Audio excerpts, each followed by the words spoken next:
It's Laura again, back with a front-facing video. If it sounds like I'm losing my voice, it's because I am, but don't worry, that's normal.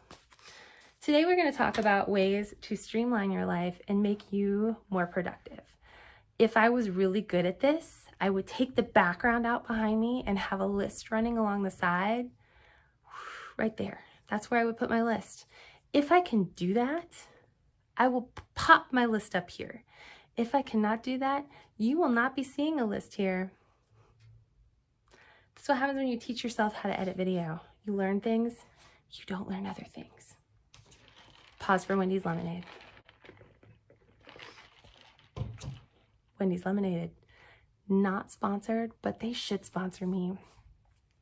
Okay, productivity. You're starting a new school year. You're balancing, usually, school, work, sports, clubs, friendship, sometimes church, sometimes family obligations, depending on how busy your family is. You got a lot of stuff going on. You theoretically want to do okay at school, if not awesome. And some of you might be feeling at this point a little overwhelmed. That's normal. But let me explain to you something about me. I am the most type A. I have lists upon lists upon lists. My sticky notes are color coordinated. I have highlighters in every color, and I even get messed up. So sometimes every year, I like to take myself outside of myself and say, let's look at what's working, let's look at what's not. And I used to do a program every year teaching you guys how to have a planner. And instead of doing that right now, I'm making you a video of how to keep your life on track. The first tip I have for you, and this does not necessarily involve a planner if you're not a planner person, but it's just as important, and it is called having a calendar. Any calendar. This is just one from my current planner. It's blank-ish, except for when my dog needs her flea and tick and her heartworm medicine. Yes, we mark that in the calendar. You don't want to forget that. A calendar can be big. It can be on your desk if you have a desk. It can be on your wall in your house. It can be on your phone. I would show you mine, but it is being recorded on right now. It can be on your school iPad. It can be something you print off from the internet and write things in and just keep in a place where you can reference it. A calendar lets you record things that are happening on dates. So that seems kind of like, duh, Laura, you're an idiot. But if you're trying to keep track of all those dates in your head, like I know I have practice on every Thursday or every other Thursday. I know that I have dance on this day. I know that I have, sports ball here. I know my brother has a math bowl thing here. My brother did math bowl. You're not going to keep track of all that in your head without forgetting something. You're going to have a conflict. Somebody's going to get mad at you because you're missing something that you're supposed to be at. But if you write it down in a little calendar, when somebody tells you, hey, I need you to be at this place at this time, and you look at your calendar and you say, but wait, I can't because I have to be here at this time, it will save you stress later. You can do that really in whatever format works the best for you. You might be a digital person. I'm using my digital calendar more and more. Just lets me know, like, when I wake up in the morning, where I need to be and when. And you don't have to plug things in like when your classes are, but appointments and practices that are going to pop up and surprise you, put those in there. You know you're going to be at school from 8 to whenever, so that's not important to write down.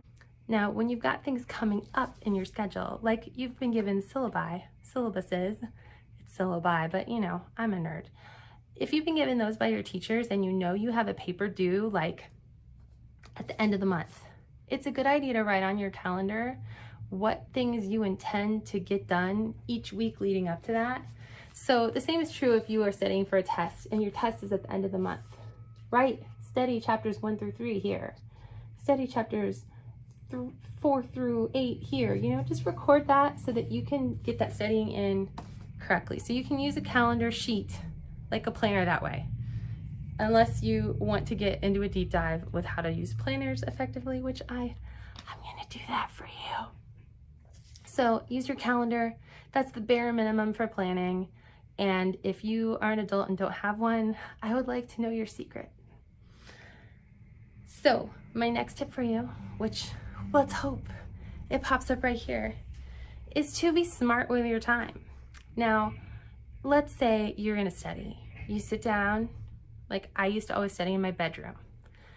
In your bedroom, you have your game system, maybe, like your Switch. You've got your phone, because of course you have your phone. If you've got one, you've got it. You've got your iPad because it's your school iPad. You've got the book you're reading. Maybe this one. You've got all kinds of different distractions all around you all the time in your life. You might have a pet with you. All of these are completely fine and normal. But my recommendation to you is that you find a way to curb the distraction level. That doesn't mean removing everything from your room. I studied every day in high school with background noise because I cannot concentrate unless there's something going on in the background. So I would put on old, old sitcoms. Now, if you're a person that would watch that TV, don't turn your TV on. Put your remote where you can't reach it when you're studying. If you're a person who checks notifications, the iPhone at least has a new thing for do not disturb, where it's called focus. Other phones have different apps that are like that. You can lock yourself out of certain apps at certain times. But with focus, I can tell my phone that I don't want to hear it or see any pop-up notifications from anyone for however long I have that set. So what I recommend is if you're going to sit down and work on a project, whatever that project is, that you set yourself that silent time on your devices. You set a timer for however long you want to concentrate. So like 30 minutes, 20 minutes, 15 minutes. I want to do nothing but study vocabulary for this test.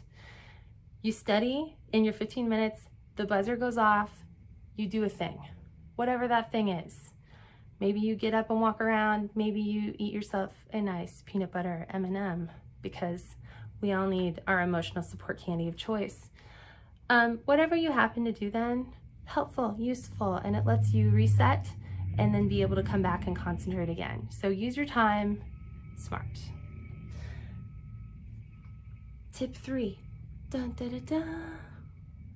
It's gonna look so good if I can get text to come in when I'm doing this, and it's gonna look really stupid if I can't. So we're here together finding out. My third thing is keep yourself organized. And that does not mean you have to have a spotless room. It does not mean that you have to have everything labeled and put in adorable little containers like on the home edit, although if you can do that, it's really pretty. What I mean is you have certain things you need for certain things, like you have equipment for sports, you have laundry that you need washed at certain times for certain games, for certain things you do.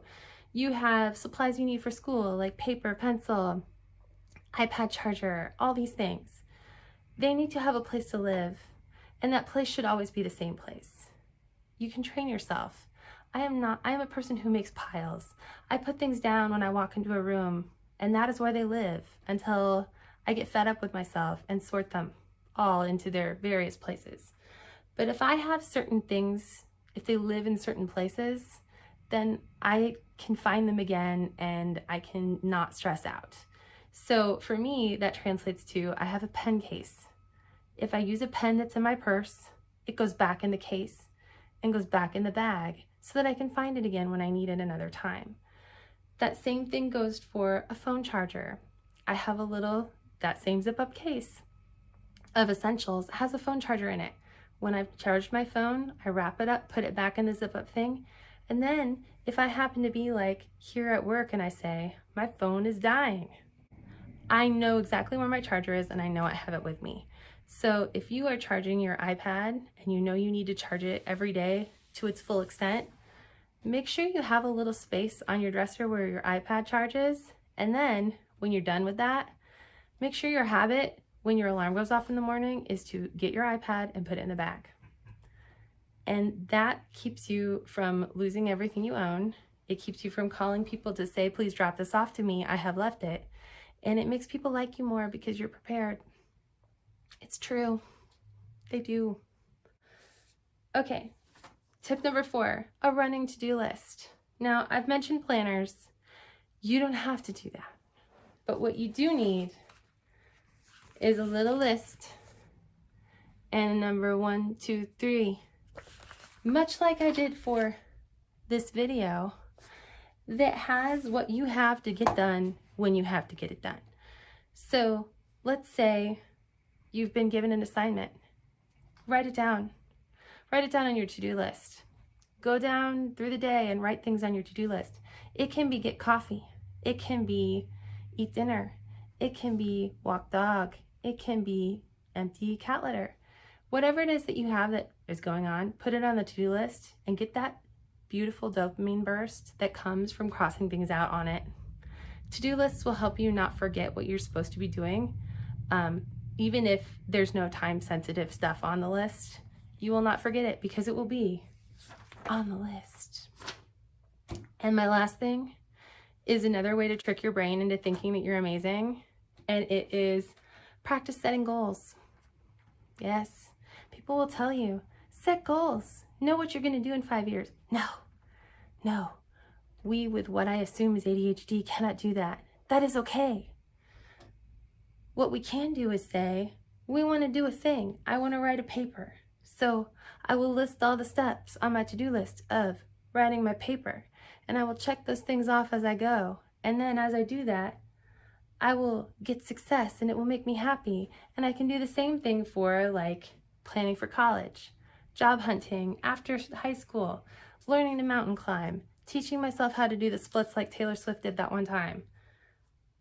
Small things, big things, as long as you know how to work towards a goal, you can achieve the goal. So practice that on things like learning how to make coffee, and it will help your brain later be able to handle the tough stuff. So those are my productivity tips. Everybody has different ones. Just do your best and everyone will be proud of you. Happy new school year.